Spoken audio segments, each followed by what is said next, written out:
কাছের এবং দূরের যে যেখান থেকে ভিডিওটি দেখছেন সবাইকে আসসালামু আলাইকুম। আমি এখানে এক পা চর্বি নিয়েছি, এক বাটি আদা কেটে নিয়েছি, এখানে আমি শুকনো ঝাল কাঁচা ঝাল নিয়েছি, আর এখানে 4-5 কাপ পেঁয়াজ আর রসুন নিয়ে নিয়েছি, এখানে কিছুটা আলু গোটা গোটা করে কেটে নিয়েছি।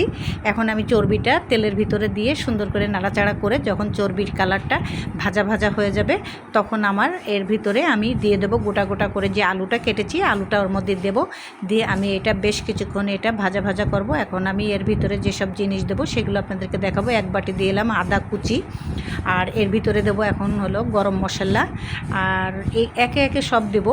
আমি এর ভিতরে এখন দেবো কাঁচা ঝাল আর শুকনো ঝাল যেটা রাখেছিলাম এটা এখন এর ভিতরে দিয়ে দিলাম।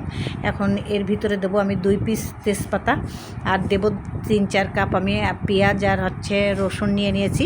এটা দিয়ে আমি সম্পূর্ণটা সুন্দর করে ভাজি ভাজি করব। আর এর ভিতরে এখন দেবো আমি সবার লাস্টে দেবো লবণ, আর যেটা দেবো সেটা হচ্ছে হলুদ। এখন হলুদ দিয়ে দিলাম, আর হলুদের পরে আমি এখন একটু শুকনো ঝালের গুঁড়ো দিয়ে দেবো। এটা সব দিয়ে আমি এখন সুন্দর করে নাড়াচাড়া করে আমি এটাকে ভাজা ভাজা করে ফেলবো। তো দেখেন কালারটাও চেঞ্জ হয়ে গেছে, পেঁয়াজ টিয়াজ সব ভাজা হয়ে গেছে।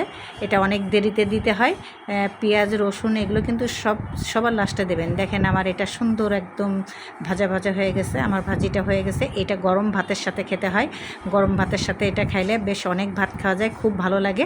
আর গরমে তো খুব বেশি খাওয়া যাবে না, অল্প একটু নিলে ভাত খাওয়া হয়ে যাবে।